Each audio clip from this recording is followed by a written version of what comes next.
దొంగల రాజ్యం దోపిడీ రాజ్యం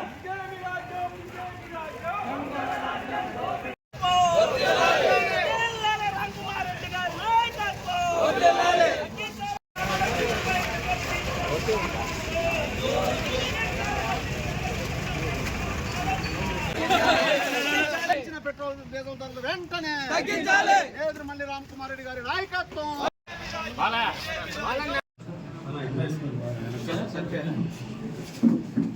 మేనిఫెస్టోలో చెప్పలా. మేనిఫెస్టోలో ఏం చెప్పారంటే పెట్రోల్ డీజిల్ ధరలు తగ్గిస్తాము అన్నారు,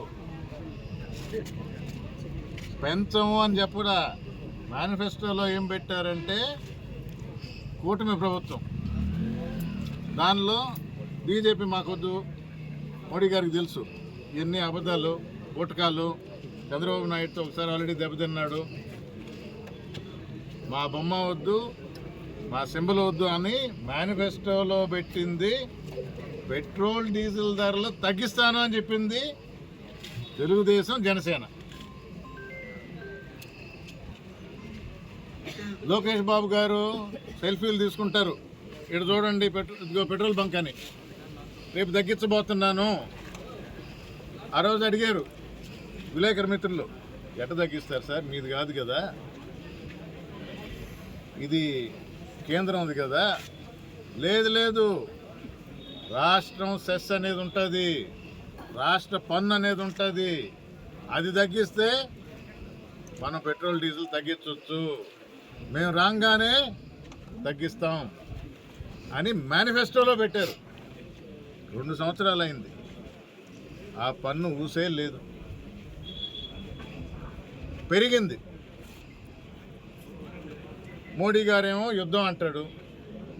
మరి నీ పన్ను ఏమైంది, రాష్ట్ర పన్ను ఏమైంది, రాకముందరే చెప్పిన మాట ఏమైంది, మేనిఫెస్టోలో పెట్టిన సంగతి మరిచారా?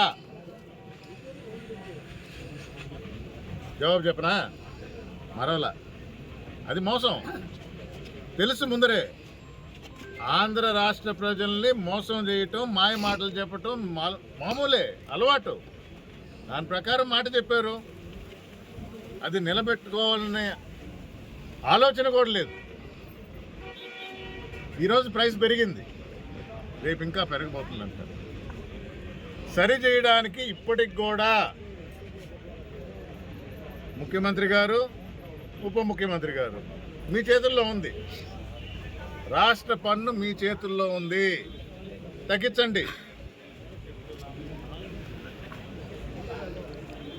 ఇప్పుడు కొత్త నినాదం ఒకటి, మేము తగ్గించడం అంటే డజన్ కార్లని సగానికి 1/2 డజన్ కార్లు తీసుకుంటాం మా కాన్వాయ్లో. మంత్రులు పబ్లిక్ ట్రాన్స్పోర్ట్ వాడండి. ఇంకెటో సింబల్ ఉంది కదా, సైకిల్, ఎమ్మెల్యేలు సైకిల్ ఎక్కి తోలుతున్నారు. కానీ నోటీస్ చేశారా, ఇప్పుడు ఆ సైకిల్ బొమ్మ ఎమ్మెల్యేలు తోలుతున్నట్టు పేపర్లో వస్తుంది, టీవీలో వస్తుంది, మీరు చూడండి. అది షూట్ చేయడానికి ముందర ఒక బండి, దాని వీడియో తీయాలి కదా, సైకిల్ తొక్కుతున్నట్టు, అది ఒక బండి, సెక్యూరిటీ ఒక బండి, పక్కన ఫోటోల్లో కనబడాలని నాయకులంతా బండ్లు. అసలు శుద్ధంగా ఒక కారులో పోయా బాబు,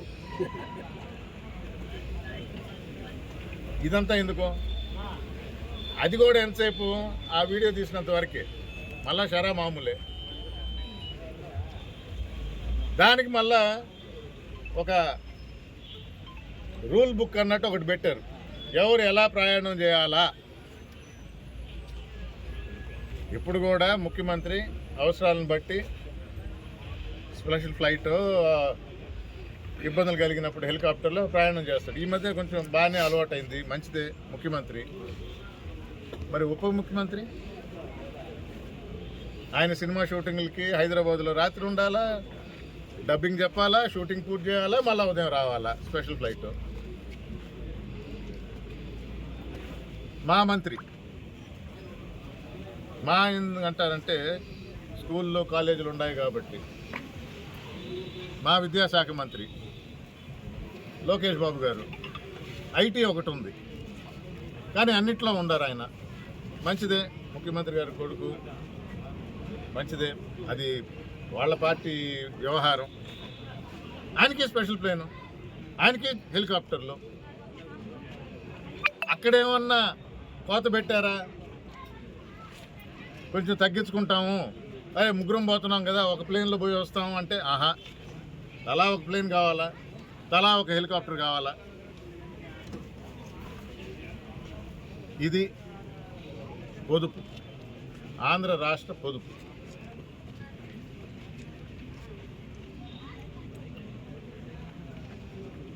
ఇప్పుడే చెప్పినట్టు హామీలన్నీ తొంగలో దొక్కారు. లేని వాటిని వెనక వెంపర్లాడటం. అంటే గన్నవరం ఎయిర్పోర్టు అంతర్జాతీయ ఇంటర్నేషనల్ ఎయిర్పోర్ట్ చేయాలా, దానికి ఒక 700 ఎకరాలు ఎక్స్ట్రా కావాలని చెప్పి తీసుకొని ముందరే వాళ్ళ మనుషులకి